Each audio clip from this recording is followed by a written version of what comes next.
Hello students, 12th class CBSE board accountancy session 2020-21 topic valuation of the goodwill. Name of the book T.S. Grewal. Question number 6 पर है हम question number 6 करेंगे। यदि question number 6 को हम read करते हैं तो ध्यान से देखिए। Anu, Baby and Chetan, there are the three partner equally PSR है आपस में।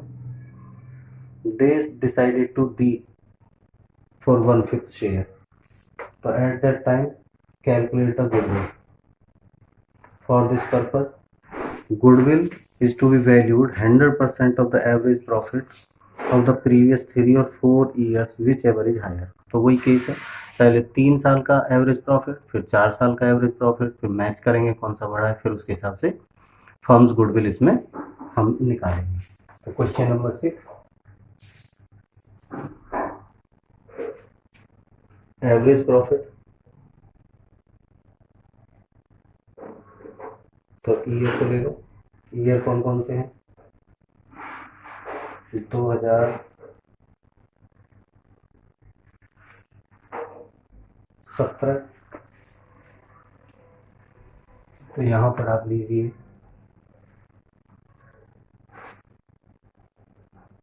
कैलकुलेशन ऑफ गुडविल, ईयर्स और actual profit and loss 2017, 2018, 2019, 2020। Years को रिवर्स ऑर्डर में सीधा करना पड़ता है। तो 2017 के लिए कितना है? 253,200, 253,200। 18 के लिए कितना है? 187,200, 187,200। नंबर 19 के लिए है 181,800, 181,800। और 20 के लिए है 2,88,000, 2,88,000। उसके बाद अब इसका सॉल्यूशन बनाइए। सबसे पहले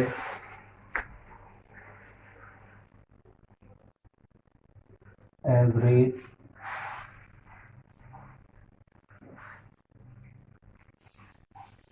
profit is equal to average profit for 3 years. तो फॉर्मूला क्या है? Total actual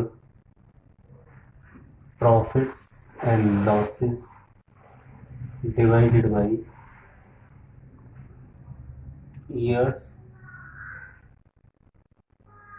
of profit and loss given, years of profit and loss given. तो प्रीसीडिंग 3 ईयर्स 1, 2, 3। तो पहला 1,87,200 प्लस 181,200 और 2,88,000 divide by number of year कितने हो गए? 3। तो निकालो कितना आ गया। इसका जो टोटल है वो 657। तो ₹6,57,300 डिवाइडेड बाई 3। तो हमारे पास वैल्यू आ गई 2,19,000, 2,19,000। अब एवरेज प्रॉफिट फॉर 4 ईयर्स, अब 4 साल का निकालिए। तो वही तरीका, अब ये 4 साल आ जाएंगे। 2,53,200 प्लस 187,200 प्लस 1,81,200 प्लस 2,88,000 और नंबर ऑफ ईयर कितने हैं 4। तो ये वैल्यू कितनी आ गई, ये वैल्यू हमारे पास आ गई है 9,10,200 रुपीज़, 9,10,200 डिवाइड बाई 4, तो हमारे पास आ गया 2,27,550। तो 2,27,550। अब एवरेज प्रॉफिट को मैचिंग करेंगे, ये 2,27,500, ये 2,19,000 है। Which one is greater, this one is greater, तो it is use goodwill of the firm. पहले 2,27,550 इंटू 100%, तो डिवाइड बाई 100, तो वैल्यू कितनी आ गई 2,27,550, 2,27,550 ये आपका। अब आप क्वेश्चन को एक बार समझ लो ध्यान से। There are the 4 years in this question. Last 3 years यानी प्रीसीडिंग 3 years 2019, 2020, 19 और 18 तीनों का टोटल किया, एवरेज निकाला 3 years। फिर 4 years का 2020, 19, 18 और 17, तो दोनों का एवरेज निकाला, दोनों एवरेज को मैच किया, तो जो बड़ा एवरेज है उसको कंसीडर किया जाएगा और उसका 100% के बराबर ही फर्म की गुडविल है। तो 100% मैंने निकाला तो वही वैल्यू आ गई, ये फर्म गुडविल आ गई। ध्यान से आप देख सकते हैं, पॉज करके बार बार चीज को इसको रीड करो और अपने क्वेश्चन को बार बार रीड करो। नेक्स्ट, अब आते क्वेश्चन नंबर 7 पे। क्वेश्चन नंबर 7 क्या कह रहा है, एक बार उसको प्रॉपरली रीड करके देखते हैं। इसमें आ गई है एडजस्टमेंट। वो कहता है राम और मोहन 2 पार्टनर्स हैं, 2:1 की रेशो है, प्रॉफिट्स दे रखे हैं और 3 years purchase for the 4 years average profit, 5 years average profit. तो 5 साल का पहले एवरेज प्रॉफिट निकालें और 3 years से मल्टीप्लाई करेंगे तो फर्म गुडविल आएगी। अब उसमें एक एडजस्टमेंट दे रखी है, profit 16-17 was to calculated after charging 25,000 as abnormal loss of profit. तो यहाँ पर एडजस्टमेंट को देख लो पहले।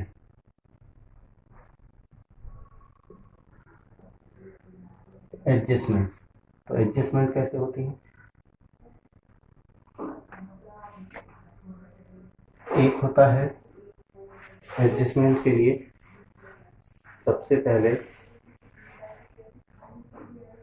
एक होता है एबनॉर्मल, नॉर्मल और एक होता है नॉर्मल। ठीक है, एबनॉर्मल क्या क्या चीज है, किसकी बात कहा है एबनॉर्मल, एबनॉर्मल प्रॉफिट या गेन और लॉस, दो तरह की चीज होगी। एबनॉर्मल गेन भी हो सकता है, एबनॉर्मल लॉस भी हो सकता है। तो प्रॉफिट और एडजस्टमेंट कैसे करेंगे, ये सबसे पहले एडजस्टमेंट कब मानी जाएगी, जब ये इंक्लूड होंगे, included in profit and loss, तब ये क्या है एडजस्टमेंट बन जाएगी। दूसरा, नॉर्मल में भी दो चीज होती हैं, नॉर्मल में प्रॉफिट और गेन या इनकम, और इधर लॉस या एक्सपेंस। ये एडजस्टमेंट कब मानी जाएंगी, जब ये एक्सक्लूड हो, तब ये क्या बन जाएंगे एडजस्टमेंट बन जाएंगे। दो चीज समझ लो एक बार। जो प्रॉफिट एंड लॉस गिवन है उस पर ये वैल्यू को एडजस्ट करते हैं। तो उसमें क्या है, कंसर्न प्रॉफिट के रिगार्डिंग आपको एबनॉर्मल गेन गिवन हो सकता है, एबनॉर्मल लॉस गिवन हो सकता है। तो ये एडजस्टमेंट तब है जब उस प्रॉफिट में इनको आपने इंक्लूड कर लिया है, तो हमें इनको एडजस्ट करना है। कैसे करेंगे अभी सीखते हैं। नॉर्मल तब एडजस्टमेंट मानी जाएगी जब उनको हमने कंसीडर किया ही नहीं था और प्रॉफिट एंड लॉस निकाल लिया। तो कैसे करेंगे, इसके अंदर नॉर्मल जो गेन है उसे हम माइनस करेंगे। नॉर्मल जो गेन है उसे हम क्या करेंगे, माइनस, और लॉस को हम क्या करेंगे, उस प्रॉफिट में, यानी profit and loss concern year, जिस साल का वो प्रॉफिट एंड लॉस है उसके अंदर किस तरह करेंगे, एबनॉर्मल गेन को माइनस, एबनॉर्मल लॉस को प्लस। यदि ऐसे हुआ तो इसमें,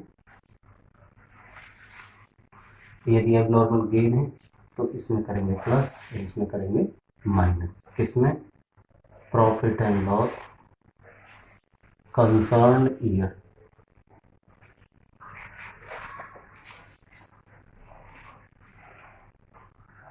ठीक है, चीज़ें क्लियर हो रही हैं। एक बार देखो, एडजस्टमेंट दो तरह की आएंगी, कुछ आएंगी नॉर्मल, कुछ आएंगी एबनॉर्मल। अब एबनॉर्मल गेन भी होते हैं, एबनॉर्मल लॉस भी होते हैं, हमने 11th में पढ़े। अभी कुछ एग्जांपल्स आएंगे।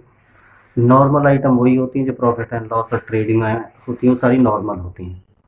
During the course of the activity जो चीज़ें होती हैं वो नॉर्मल होती है, जैसे सैलरी देनी देनी, इलेक्ट्रिसिटी बिल देना, रेंट देना, तो ये नॉर्मल एक्टिविटी का ही पार्ट है। एबनॉर्मल जैसे लॉस हो गया, आग लग गई, चोरी हो गई, ये क्या है, एबनॉर्मल एक्टिविटी है जिसकी वजह से आपको प्रॉफिट भी हो जाते हैं, कई बार लॉस भी होते हैं। तो उनको किस तरह से कैटेगराइज किया, एक नॉर्मल, एक एबनॉर्मल। नॉर्मल कब माना जाएगा, जब included in profit and loss में आपने उनको एडजस्ट कर लिया है, तो उससे या तो प्रॉफिट बढ़ गया होगा या घट गया होगा। तो फिर उनको जो एक्चुअल पर लेकर आएंगे, तो एबनॉर्मल गेन है तो उसे माइनस करना पड़ेगा, लॉस है तो प्लस करना पड़ेगा। नॉर्मल है, यदि प्रॉफिट है और वो छूट गया है, एक्सक्लूड है, तो उसे प्लस करेंगे। और यदि आपका लॉस है या एक्सपेंसिव है और वो भी छूट गए, एक्सक्लूडेड हो गए, तो उनको हम क्या करेंगे, माइनस करेंगे, ये माइनस। ठीक है, एबनॉर्मल एक डिफाइन इस पर भी, abnormal which doesn't happen due to the business routine activity, which doesn't incur due to business routine activity। और ये नॉर्मल क्या होते हैं, which does जो होते हैं, which does due to normal course of business। ठीक है, which does incurred और लिख लो, which does incurred due to the normal course of the business। जैसे सैलरी है, ये एक्सपेंस है, बिजनेस का है, नॉर्मल नेचर का है। ठीक है, तो ये हमारा एक एग्जाम्पल के तौर पर हमने ले लिया।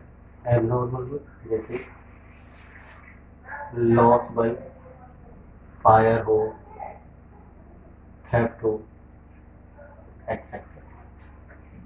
तो ये किसका हो गया, एबनॉर्मल का। आप बुक खोलेंगे, पढ़ेंगे तो चीज़ें समझ आएंगी। अब आते हैं क्वेश्चन नंबर 7 को सॉल्व करते हैं। उसमें 5 ईयर्स के प्रॉफिट दे रखे हैं, तो 5 ईयर के प्रॉफिट को पहले आप प्लेसमेंट करिए उसकी। Question number 7, years, calculation of goodwill. ये आपका हो गया ईयर्स और ये हो गया प्रॉफिट एंड लॉस। ईयर कितना है, 2016, 2017, 18, 19 and 2020। प्रॉफिट कितना है? 1,25,000। दूसरे ईयर का है शायद 1,00,000। तीसरे ईयर का है 1,87,500। नेक्स्ट है 62,500 और नेक्स्ट है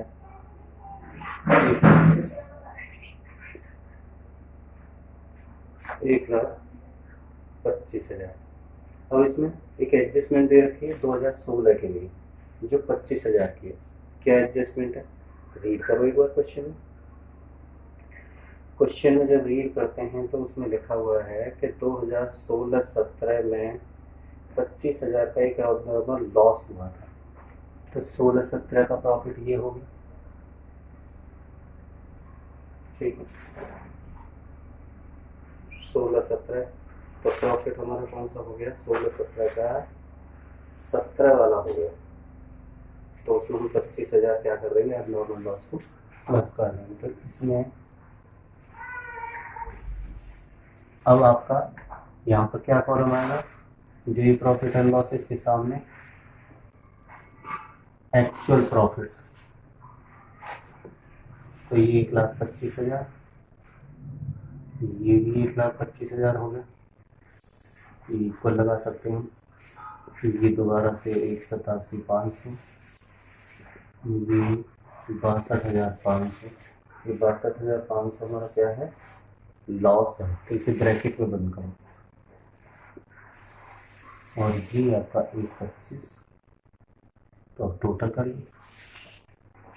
टोटल करो कितना हो गया?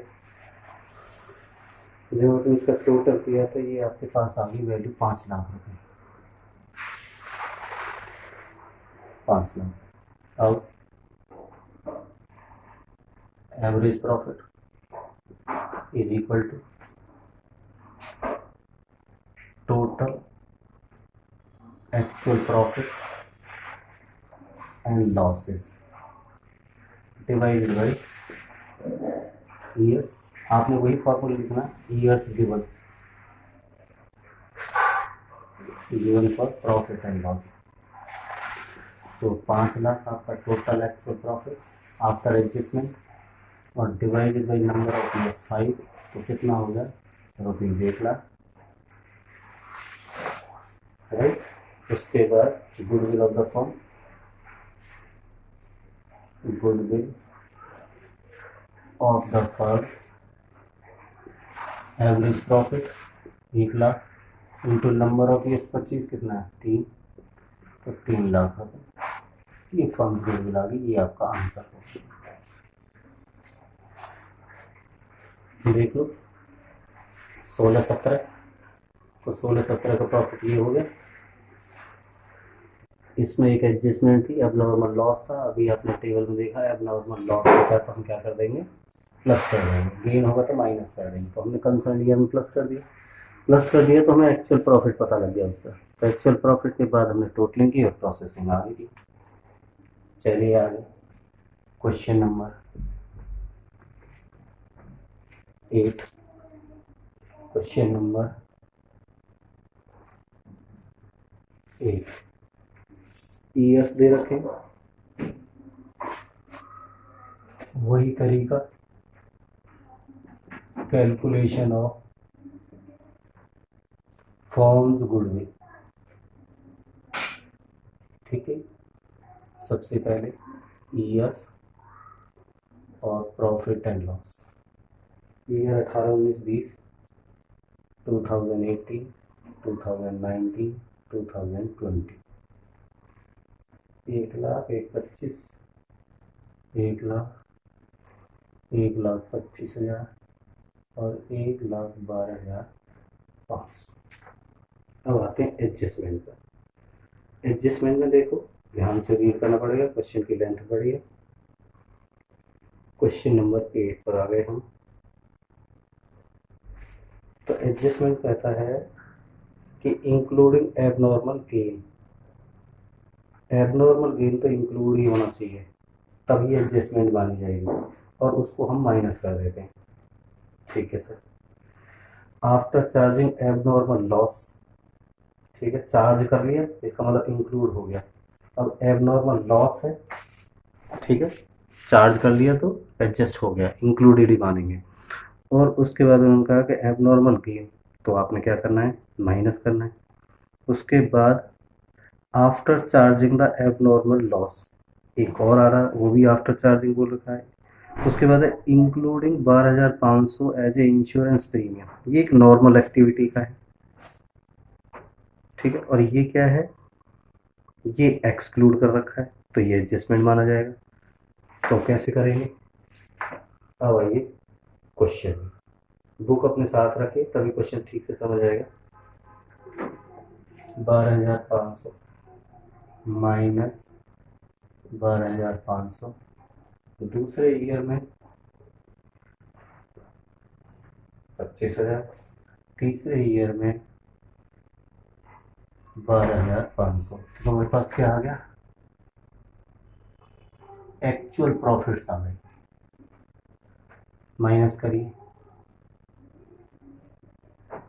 87,500, एक 25 और 25 1,50,000, और दिस माइनस दिस तो इज इक्वल टू 1,00,000। तो आप इनका टोटल करिए, 3,75,500, 3,75,500। तो अब एक्चुअल प्रॉफिट आ गया, अब एवरेज प्रॉफिट पर आइए। Average profit is equal to total actual profit और लॉस आफ्टर एडजस्टमेंट, ये भी लिख सकते हैं आप, after adjustment divided by total years concern. कितना आ गया, 3,75,500, और नंबर ऑफ ईयर कितने, 3। तो एवरेज प्रॉफिट कितना आ गया, 1,12,500, 1,12,500, तो इसका टोटल है 3,37,500। तो इसका टोटल को ठीक कर लो, 3,37,500,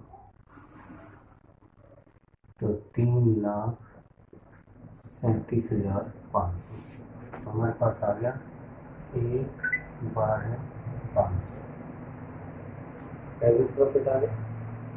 अब आप निकाल सकते हैं अपना गुडविल। सीधा क्वेश्चन है, गुडविल ऑफ द फर्म,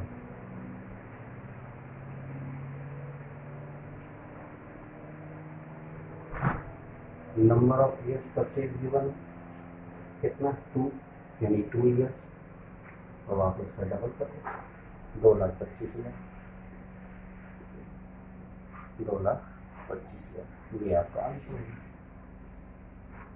एक बार क्वेश्चन को फिर दोबारा से देख ली, 3 ईयर्स है, तीनों ईयर्स में एडजस्टमेंट दे रखी है, 2 एबनॉर्मल है, एबनॉर्मल आफ्टर चार्जिंग हो या इंक्लूडेड हो, दोनों मतलब इंक्लूडेड हो गए, और नॉर्मल जो होता है वो एक्सक्लूड होना चाहिए, तो इंश्योरेंस वाली जो चीज़ है वो एक्सक्लूड है, तो ये एडजस्टमेंट तो है तीनों। करते कैसे हैं, एबनॉर्मल यदि गेन हुआ तो क्या करेंगे, माइनस लॉस हुआ तो ऐड करेंगे, और एबनॉर्मल का पॉजिटिव चलता है तो वो हमने एक्सपेंस का डायरेक्ट माइनस कर दिया।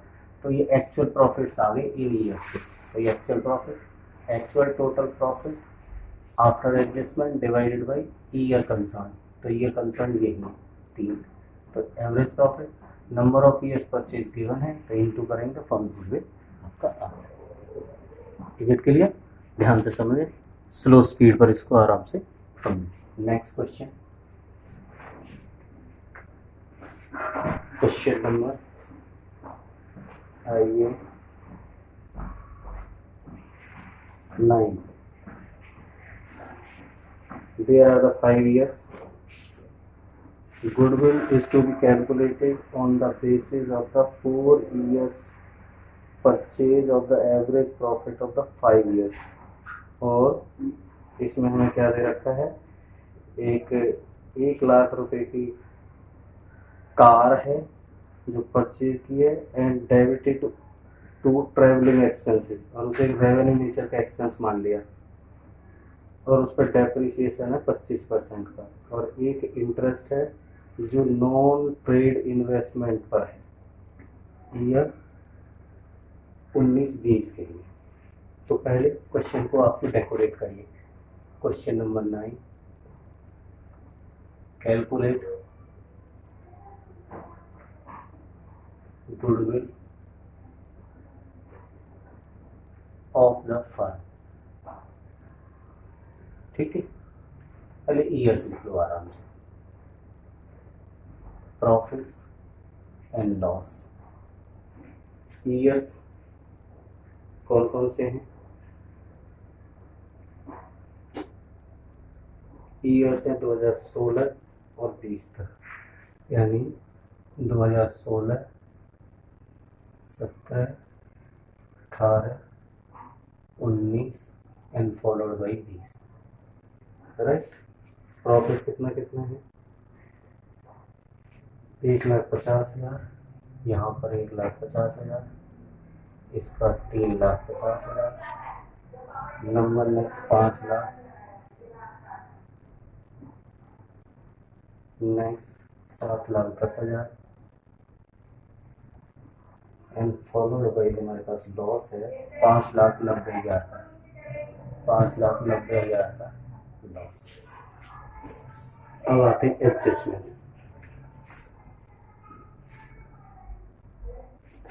Profit and loss, profit and loss after adjustment. ठीक है, एडजस्टमेंट जिस ईयर में है वो आते जाएंगे। फर्स्ट ईयर में कोई एडजस्टमेंट नहीं थी तो इसका सीधा आना, इसको थोड़ा सा यहाँ 1,50,000। दूसरे ईयर में भी कोई एडजस्टमेंट नहीं, 3,50,000। तीसरे ईयर के अंदर 5 लाख है, इसमें भी कोई एडजस्टमेंट नहीं। और जो नेक्स्ट ईयर है इसमें एडजस्टमेंट है, इसमें एडजस्टमेंट क्या है? -10,000 एक एडजस्टमेंट, -10,000, तो ये हमारी कितनी होगी? 7 लाख। ठीक, ये किसकी है? इंटरेस्ट वाली है। उसके बाद जो कार वाला था, जो कार है उसको कैसे एडजस्ट करेंगे कि सर आपने उसे रेवेन्यू नेचर का मान लिया था एक्सपेंस, तो एक्सपेंस आपने जो डाला तो आपका प्रॉफिट कम हो गया तो आपने प्लस कर दिया, माइनस उस पर डेप्रिसिएशन था 25,000 का, और 10,000 का ये वाला इंटरेस्ट जो दूसरे ईयर में ही था। तो हमारा 2020 में प्रॉफिट कितना रह गया? यानी 5,25,000 का लॉस है। एक बार देख लो, ये तो दोनों इंटरेस्ट, ये तो नॉर्मल थे, तो दोनों प्रॉफिट से आपने लेस करने थे, प्रॉफिट हो या लॉस हो डजन मिलता है, तो आपने लेस कर दिया। एक कार थी 1,00,000 रुपए की, जिसे आपने ट्रैवलिंग एक्सपेंस मान के प्रॉफिट एंड लॉस अकाउंट में भेज दिया, और जिसकी वजह से प्रॉफिट कम हो गए तो हमने उसे वापस प्लस किया। उस पर डेप्रिसिएशन था, तो इस डेप्रिसिएशन के इसके लिए वर्किंग नोट दे दो। नंबर 1 डेप्रिसिएशन, नंबर 1 1,00,000 रुपए की कार थी, लास्ट ईयर था, 25% का उस पर डेप्रिसिएशन था, तो 25,000 का डेप्रिसिएशन बन गया। तो डेप्रिसिएशन हमारा कौन सा है? नॉर्मल नेचर का है, तो वो उसकी वजह से हमारा प्रॉफिट क्या होगा? कम होगा, तो हमें वो माइनस करना है, राइट। इनने आपकी एडजस्टमेंट कर दी। अब आ जाइए टोटल प्रॉफिट निकाल लो अपना, इसका टोटल कर लो। टोटल कितना आ गया हमारे पास? 11,75,000, ये हमारे पास 11,75,000। तो एवरेज प्रॉफिट पर आ जाए sir. Average profit is equal to 11,75,000 और divide by number of years कितने हैं 5। तो कितना आ गया हमारे पास 2,35,000। 2,35,000 अब goodwill of the firm is equal to 2,35,000 into number of years purchase कितना है सर 4। तो कितना हो गया 9,40,000। तो ये मेरा आंसर हो गया।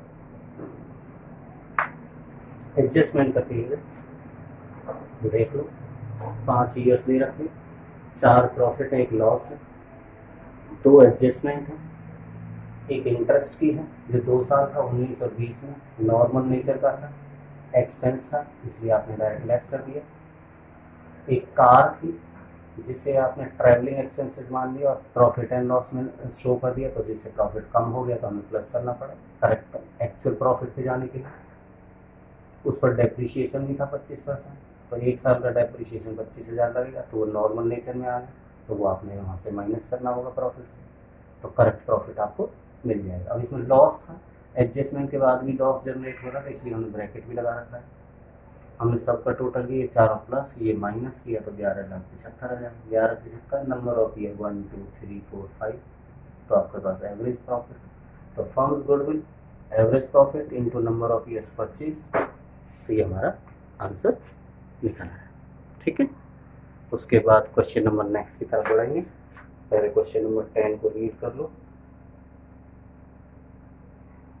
उसमें भी एडजस्टमेंट है, छोटा सा ही क्वेश्चन है वो।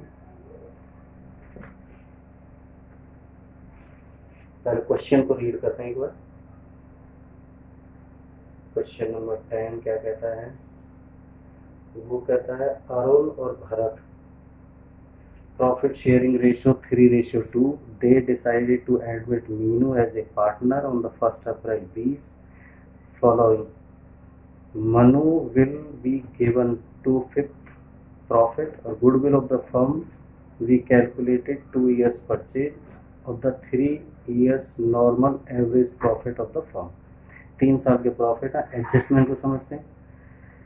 उनका 2020 में प्रॉफिट 30,000 था, लेकिन after debiting loss on stock by fire abnormal है, वो एडजस्ट कर लिया, इंक्लूड था, तो हमारा एडजस्टमेंट माना जाएगा। लॉस दूसरे साल में 80,000 का है, इंक्लूड है वॉलेंट्री रिटायरमेंट, ये नॉर्मल एबनॉर्मल एक्टिविटी है, ये भी एडजस्ट करना है। और 2018 का प्रॉफिट एक 10 है, जिसमें एक गेन इंक्लूड कर रखा है हमने, तो ये भी एक एबनॉर्मल एक्टिविटी है, तो कैलकुलेट ऑफ द गुडविल। चलिए question number 10, calculation of firm's goodwill. तो years, profits and loss, actual profit after adjustment, after adjustments. Year पर आए, ईयर कौन कौन से दे रखे हैं, ईयर 2018 19 20, 2018 2019 और 2020।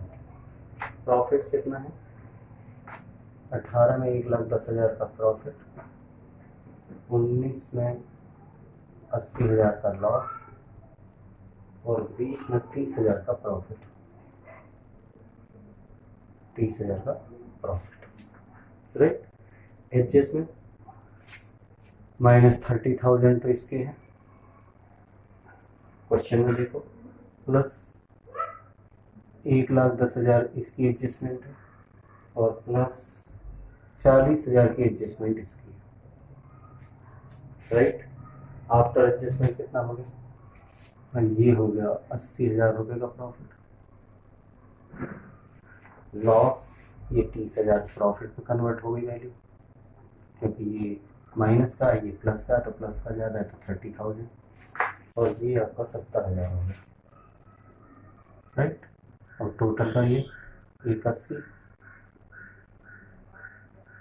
ये भी हो गया। अब सीधा सीधा अपने क्वेश्चन को सॉल्व कर लो।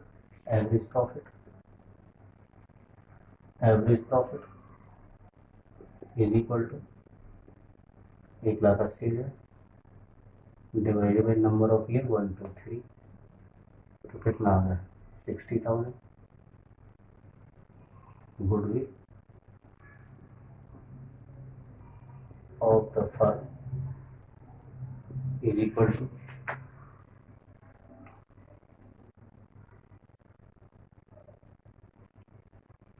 एवरेज प्रॉफिट कितना 60,000,